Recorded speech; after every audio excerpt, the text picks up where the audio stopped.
Today's guest is Debbie Weiss, who is the author of Available as Is, a Midlife Widow's Search for Love. Her writing has been published in a New York Times Modern Love column, Huffington Post, Women's Days, and Reader's Digest, among other publications. She's a former lawyer, and she's proudest of earning her MFA in creative writing at the age of 56. So, Debbie, thank you very much for coming on. How are you doing today? I'm doing great, Draska. Thank you for having me on your show. You're very welcome. So yeah, I'm excited to dive into all this with you. It's not every day that we have an author come on to the show to dive into these topics. It's usually, entrepreneurs or business owners, but I think that they follow very similar paths. So yeah, I'd love for you to just give us a little bit of context on like what, about you, who you are, all of your story. Kind of floor is yours for that.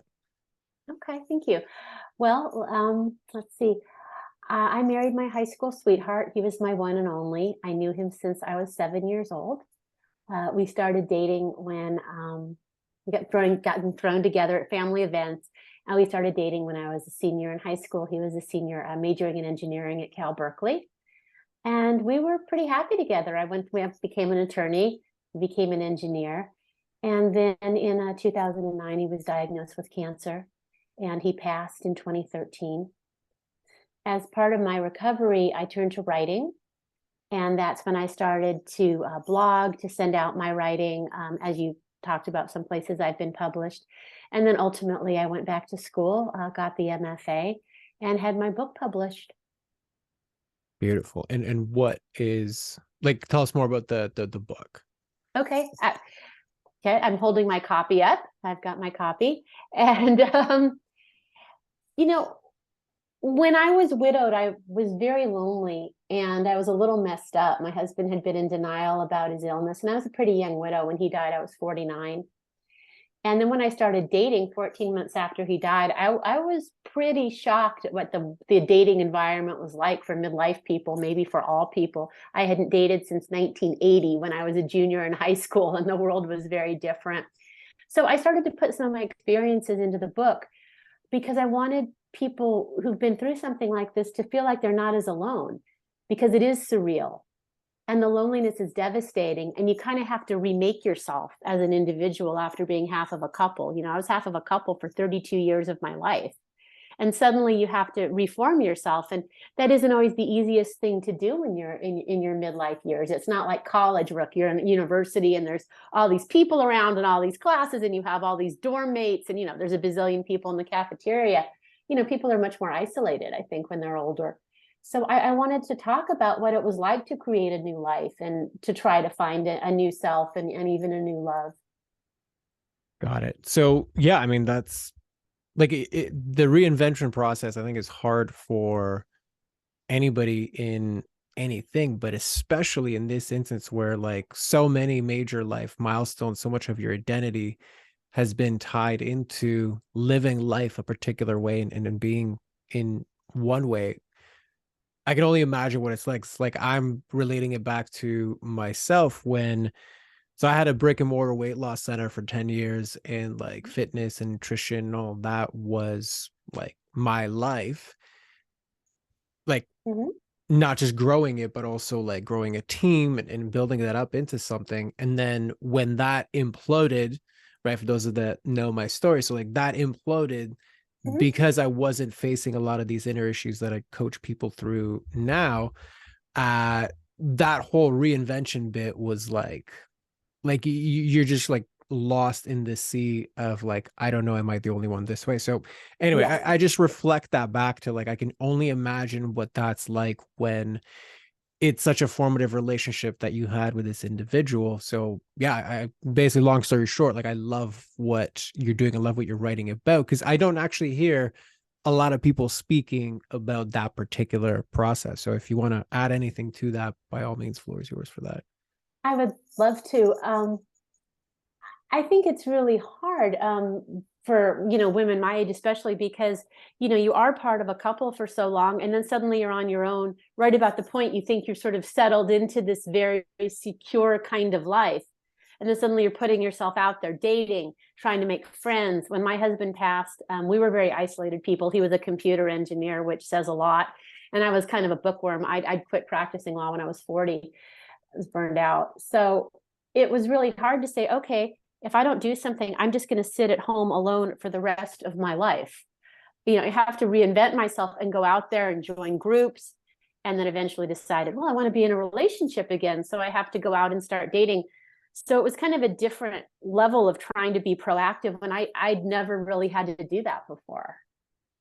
And that's Got what I it. want to share, is what that was like and what it was like to kind of create a new self and try to reinvent myself at a really basic level. I mean, from everything to fitness, like joining a yoga studio, which led to some girlfriends, to walking to get outside the house, to joining groups, and again, to attempting online dating in the modern world. Ick. Yeah, I don't really know many people who are like, yeah, I just love it. It's absolutely great. So yeah, that makes sense. Okay, so yeah, in that case, to just bring it back to the present, like what do you feel like you want to bring into this container? Like, well, what are the top problems you're facing right now? What can I support you with today? It is extraordinarily hard for a new author to get any traction. It is very difficult. I hired for my book, I hired a book publicist, and that did nothing. I mean, nothing really came of it. So I had to get really proactive again and do like all these podcasts and look at journals or big blogs that might be helpful. And I've been, pretty much promoting myself through a lot of that. I just did a mass mailing through somebody with libraries. Again, more podcasts. That's where we met, through a podcast collaboration group. And it's hard to feel like much of this is working. My book sales, I don't think they're where I want them to be. I've discounted the Kindle to 99 cents because I wanted to take the risk of getting readers. More than making a profit, what I really wanted was to get the book out there. And it's really hard. I've written, for at one point I was writing with a group that submitted pieces to the Hearst magazines, which is probably a little older than your demographic, but it's Women's Day, Good Housekeeping, Elle Decor. And I was a new writer. And it was really great for me because I got 8 pieces syndicated into these magazines for the amazing sum of $50 each. But it was great. And then that thing closed down and none of those editors or anything wanted to hear from me, so it's so hard to get any kind of traction as a writer. I live in a small town in California, and both the newspaper and our local magazine, I live in Benicia, California, have been so kind to me. They put a great review of my book up. They put on the front page when I was doing a reading, only on a slow day in a small town. But trying to send anything out to, say, the bigger papers, the San Francisco Chronicle, even something called Diablo magazine for the area I've lived in forever, they don't answer you. So it feels kind of like back to dating, where you're sending out a bunch of messages and nobody answers them. It's disheartening. And it doesn't feel like there's any traction. And as somebody who's had some decent writing credits, it doesn't seem like they go anywhere. Got it. So yeah, it's kind of like this getting lost in obscurity, and like how do you navigate Yeah, getting out of that? So yeah, I mean, exactly. ironically, it's very similar to what, coaches or business owners go through Mm-hmm. in the span of like, okay, well, everybody's like out there, but I just don't know where my people are. So how do I get in front of them? So I know about that problem. I don't specifically know about the book problems. I've never written a book nor like had any interaction with people that have. So tactically, I can't really support you in that space. What I can bring to the equation though is like really looking at, okay, so the part that you do control is how you show up and how you're managing yourself through this whole experience. So as you are navigating this sense of, getting out of obscurity, like what's going on internally for you? Well, at first, I was hopeful. I had a couple interesting things happen. Somebody excerpted my book in a publication I don't think a lot of people read. I was getting a little following on social media, a bit more, not a lot. And I'm definitely I am not an influencer. And that's not a word we had when I was a young person. I think somebody did send me some free sunglasses I can wear, but not much happens, Um, so at first I thought that something might happen with the book and I discounted it. And then I just started to get super discouraged. And I tried to look at it instead of book sales as, am I helping people? Because, the book is designed, I hope, to help. Men should read it because I think they might find it helpful in terms of how women perceive them when dating, but mainly midlife women who find themselves alone after divorce, or even, more unique to me, being widowed, and what that's like to try to pull your life back together and reinvent yourself and find a measure of happiness again. So I had to, for me, it started to look like, well, what can I do that I enjoy so I don't hate what I'm doing every day? And that was a lot of this kind of thing, talking to people because I love that. And then part of it trying to change my view from am I making sales or am I making any kind of splash, to am I helping one person, a few people? Is this a value? And that's kind of where I wound up, just kind of taking a little bit of an approach of just kind of, well, we'll see what happens, do what I like, and hope it does some good. Got it. And do you feel like you're doing that right now? I do. Yes, I do. I am doing a lot of podcasts. I just did a fitness one for a wonderful company called 99 Walks. They're really cool. Their mission is to get 1 million women walking. So I, did a podcast with them. I've done some midlife podcasts. A few people have reached out to me. They've been really nice. So again, the scale isn't what I thought maybe, and it doesn't always lead to book sales, but I'm enjoying myself. I'm having new experiences, and I feel that I'm being proactive. Okay. So if you're enjoying that part of the process and it's helping you accomplish this goal of, well, I'm just helping like one person, or, like whoever's in the sphere is getting helped by this, like, then what's the actual problem? Well, it's still discouraging. Like I spent a decent amount to like send my book out to a bazillion, like it's a mailing list to libraries, because it'd be great to have the book in libraries because multiple people read it. Maybe it catches on. You get 3 people out of 5,000 who say, I think we'll add our book. A few who say, or probably way too many say, send us a free copy. I'm sorry, my publisher charges for this. These are expensive to send out in multiple batches. I'm disheartened because I spent a lot of money on a publicist and a social media consultant, and those were not recouped. They were not rewarding. And I've spoken to a lot of my fellow authors who have had very poor luck with traditional publicists and all. And we're not getting into anything that has a big audience, you know. It just so it's just kind of more of the sense of, well, do I give this up, kind of finish up where I am, just kind of view this as kind of fun? Or do I make a push? What do I try to do to get this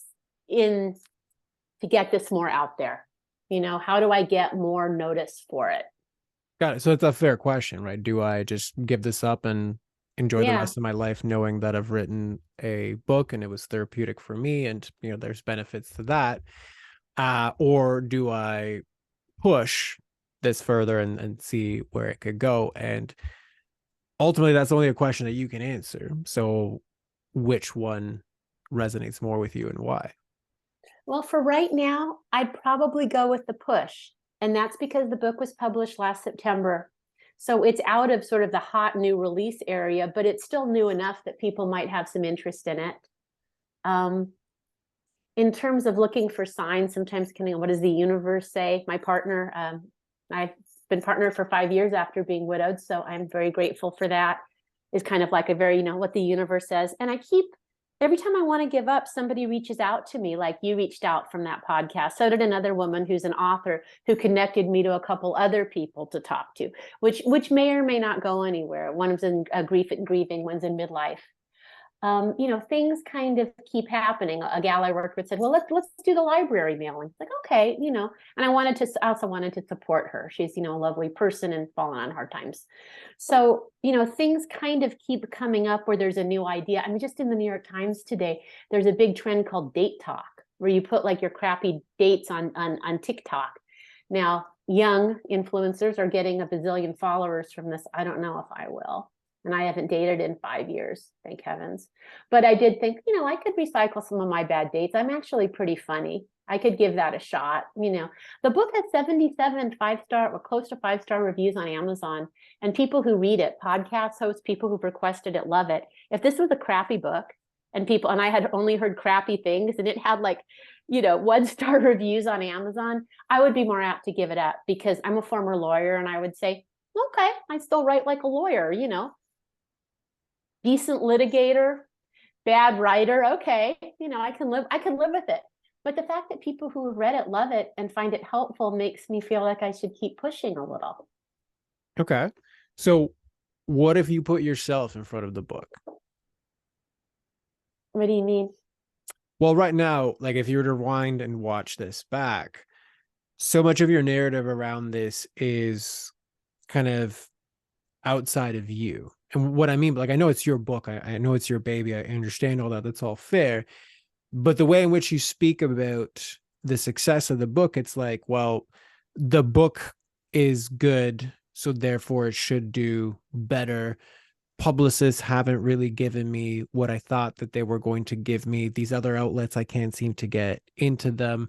The book can't seem to be put into these shelves like that it needs to be for broader things. Like, yes, that is all true. Yes, those are all valid things that need to be put into their own specific context, and they have their own consequences.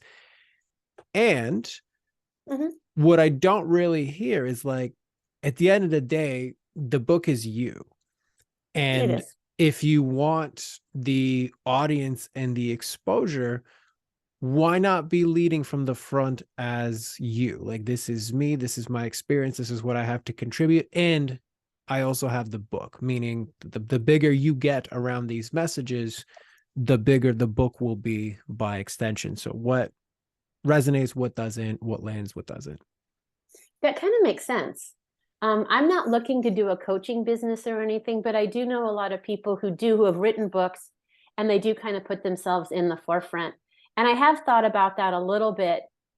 I mean, I don't have a big Instagram following at all, but I'm not like, I have lots of pictures of me that look decent. I can talk about finding love after loss. I can talk about having a good life myself. So that does kind of resonate in terms of kind of being an example of someone who put their lives together after a really devastating loss.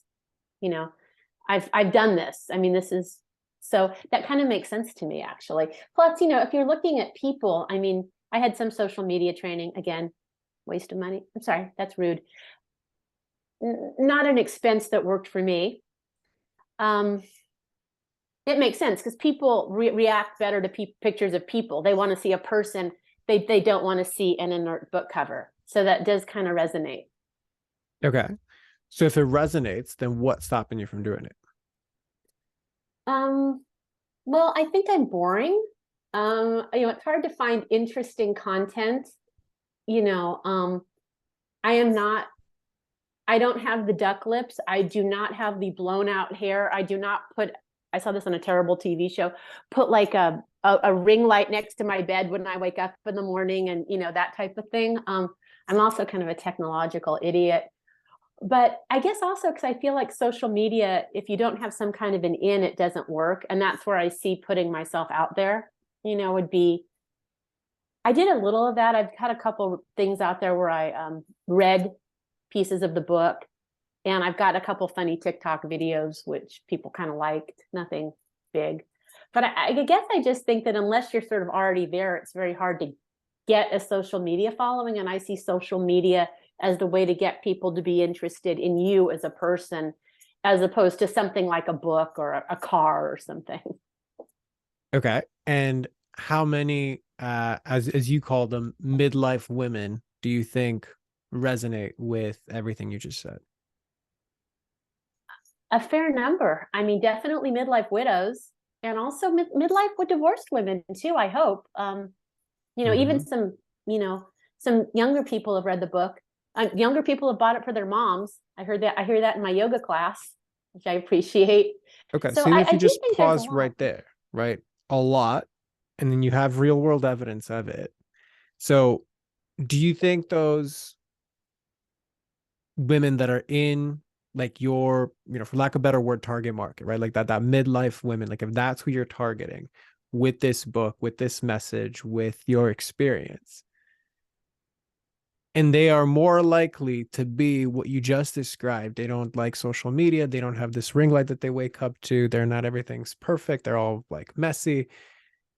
If there's more of them out there than the polished social media bit, who do you think they're going to gravitate to if you went all in to show up in that imperfect way? I maybe they gravitate to me. That's what's so funny about doing this when you're not somebody who's, I mean, writers are normally reclusive people. We sit at home and we write. That's what we do. That's what we like to do. So it's odd to start putting ourselves out there as ourselves. Like, are we interesting? I don't think I'm the only writer who feels that way. We don't tend to think of ourselves as somebody who would generate interest by being ourselves. Right. And you get to prove that thought by simply acting in the way that you're acting right now. Well, I guess so. I mean, yeah, I don't do a ton of, yeah, you're right. I also, again, I'm not real techy. So all this stuff where you're putting music and editing and all this, that's not really me. I do know a couple grief writers who are very successful. A guy named John Polo. He's pretty not technical, but he has a bazillion followers, and somehow he's a widower. What he says resonates. I would love to be John. Well, I don't want to be John Polo. I would love to have his success with marketing. Right. So how long did it take you to get good at being a lawyer? Oh, oh gosh, 3 years of law school. Mm-hmm. And I practiced for 11 years. I would say I was pretty decent at the end of 4 or 5. This is weird. I was in insurance coverage, which is very specialized. It's contract law. So it took there's a learning curve to do that area. So I would say probably about 4 years. So I'm going to say 7 years. Okay. So if it took you 7 years to become a good lawyer, why do you think you would be born to be good at social media marketing? I don't think I was. I didn't. And again, I hired somebody, and that wasn't a huge success. I got a bit from it, but not commensurate with the amount of money I spent. Right. That's And fair. that's fair, but it's still like it deflects from the question, right? Because anytime it's brought on to you, there's always an obstacle, right? I'm not very Yeah. techy. Oh, but I'm boring. But then I also think I'm pretty funny. But then I'm probably not like polished and the right age to be on social media. But then everybody would also like probably resonate with that. And then also, it's like there's always a but, You're right. That's true. Yeah. right? I think it's easier to do things you're comfortable with, right? Yeah. 100%. So it goes back to the original choice. Like you can continue being a writer that just writes and then hope that, you roll the dice and somehow you get discovered. Like that's a possibility, right? Like there's many artists that got popular after like their heyday, right? Kind of like you know, whatever. We don't have to go down that road, but you can Yeah. I don't continue want to to do die that. to get my book noticed. No, I don't want that. I'm Yeah, not exactly. Okay. Basquiat, So like if you don't no. want that and you actively want to be at the forefront of really driving this thing forward, then your thoughts, your actions, your decisions are very disempowering to move you towards what you say you want. Meaning, I'm trying to outsource the work that I'm unwilling to do to a publicist. Like a publicist can take what you have and multiply it, but if fundamentally you don't have a lot, and I'm not talking about quality of work, I'm just simply talking about attention and eyeballs. Like that is the hardest part. If you already have that, it's pretty easy for publicists to do their work, right? But That's they true. cannot like generate that for you on your behalf and blow you up. Um, at the end of the day, unless you're lucky. And this is the same thing in business too. Like if you aren't willing to do the work to be out there, you can't just hire a social media company and then they're going to like blow you up on like Facebook ads. Either you're gonna have to have a big budget to buy your way into that position, or it's just not going to work because you're kind of multiplying something that's very small to begin with. So anyway, I know that was a lot thrown your way. What's landing? Well, that's what's interesting to me though, is as you said, when you're doing this yourself, you're always going to be starting really small, right? I mean, that's how you're going to start and you're going to try to build it. Now, I know people who post and put effort into posting things, a lot. I mean, spent a lot of time without a lot of traction. So I guess part of it is the uncertainty, I think, is hard, and putting a lot of work into that and discovering, at the end of posting lots of stuff all the time, which I gave up on, you've got 3 new followers or something and no book sales. So I think Yeah. it's hard to make that kind of commitment and to see where the effort goes, or even how to market yourself in a way that's going to get traction. Right. So it went back to what I was saying with regards to like how long it took you to be a lawyer, right? Yeah, Like no, you're right. You're if right. you're willing to invest 7 years, and granted, I know, okay, like you're investing 7 years, maybe 4 of those years you're getting paid, right? There's a bit of a different incentive structure there, Oh, yeah. right? So it comes down to like, okay, like I don't know what your situation is outside of the book, but it doesn't sound to me like like the book is the one that's paying all of your bills and that's what you're living off of, right? So No, no. you have some alternative way to live. Yes. Then it comes back to, okay, well, if you're willing to put 7 years into becoming a good lawyer, can you put 7 years of similar effort, like maybe you have to put 12-hour days or whatever, but similar diligent effort to really learn the skill of visibility, of marketing, of getting yourself out there, right? And that's a really good point, because a lot of people have said, if you're writing a book, start 5 years beforehand, start Yep. putting yourself out there. And I didn't do that. I mean, I had a lot of writing credits, but again, it wasn't enough. They were a little older. I had a New York Times Modern Love column, which is a big deal for a memoirist, but that was like 2018, coming up on 5 years. So, I mean, you're right. It does take more time. I guess what's frustrating is I'm starting like at the bottom. When the book came out, I should have been at a higher level of knowing what I was doing or what works.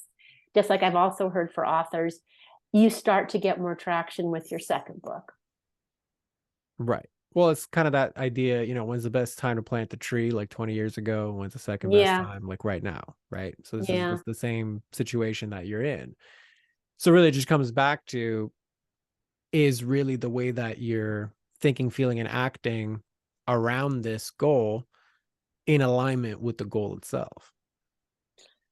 Probably not. I mean, I would have to just be more enthusiastic, like, let's do it, and I am with some things like the library mailing that I had someone do. There's something else, the podcasts that I apply to that go well, blog posts. But you're right, in terms of really trying to get a certain level of visibility, I don't really know what to do, though, aside from posting on social media or reaching out to some bigger outlets. And at that point, it is back to marketing, not, myself, but mainly the book, Right. because, So it's like you're that's comfortable important. with going to areas where somebody can give you permission to do your thing. Yeah. Yes, you're right. I Right. feel better when yes, I'm very good at filling out forms, following rules, and that type of thing. Yep. And if you go into the wild world of social media, there's no rules to follow. It's just you. Nobody's giving you the structure or the, check boxes of what you did right or did not do like well. So that is a threat to what is within your comfort zone. That's true. You're right. Especially because you're putting yourself out there, you're extemporizing. That's a hard thing to do, you Yep. know? I mean, especially when you're not someone who, wants some, not this sort of staged influencer kind of, and when you're trying to sell words, I mean, I've conceivably thought about trying to sell like lifestyle in a book. It's part of it. But, what I'm trying to sell is a book. I'm not trying to sell home decor or something, Right. And I mean, that goes back to exactly what we spoke about before, the invitation to consider you're not actually selling the book. You're actually selling yourself. And I And don't you're mean that in right. some sort of derogatory way. I mean, No, I know. you're selling, like, the book is you. So somebody has to buy into you before they buy into the book. Right. It's like, That, I don't know, why did people buy, like, I don't know, I'm just thinking at the top of my head, like Simon Sinek, right? Like, why did they buy his stuff, right? Because they bought into him and like his ideas, right? And there's so many authors. I mean, granted, that's nonfiction, but anyway, like, not that yours is nonfiction, but I'm just throwing out oh, as I'm the first example nonfiction. that, No, I'm a yeah, memoir. I am nonfiction. This is a memoir about my efforts, flawed as they were, and sometimes surreal, to create a new life after being widowed. So, and about finding a voice and all this. So, yeah, it's me, and it's nonfiction, and it's a memoir. So, correct. yeah. So anyway, that what I was getting at was like the real issue here is like it's your own hesitations around visibility that are ultimately the bottleneck to you going forward full force with this whole thing. Not just in terms of the actual exposure, but in terms of you getting comfortable with finding your voice online, right? The same, like Yes. when you talk about like you got to bleed on the stage or bleed on the page, like as far as like finding your voice in the artistic sense, this Yeah. is the exact same process, except while a writer does it in their own room with themselves in the muse, here you have to do it publicly, right? So it's the same process Hmm. that you're already familiar with. What you're unfamiliar with is navigating your internal discomfort, your internal limiting stories around that. And then it really just comes down to, if you want this to be as big as you feel like it can be, then that's the part you got to learn to navigate.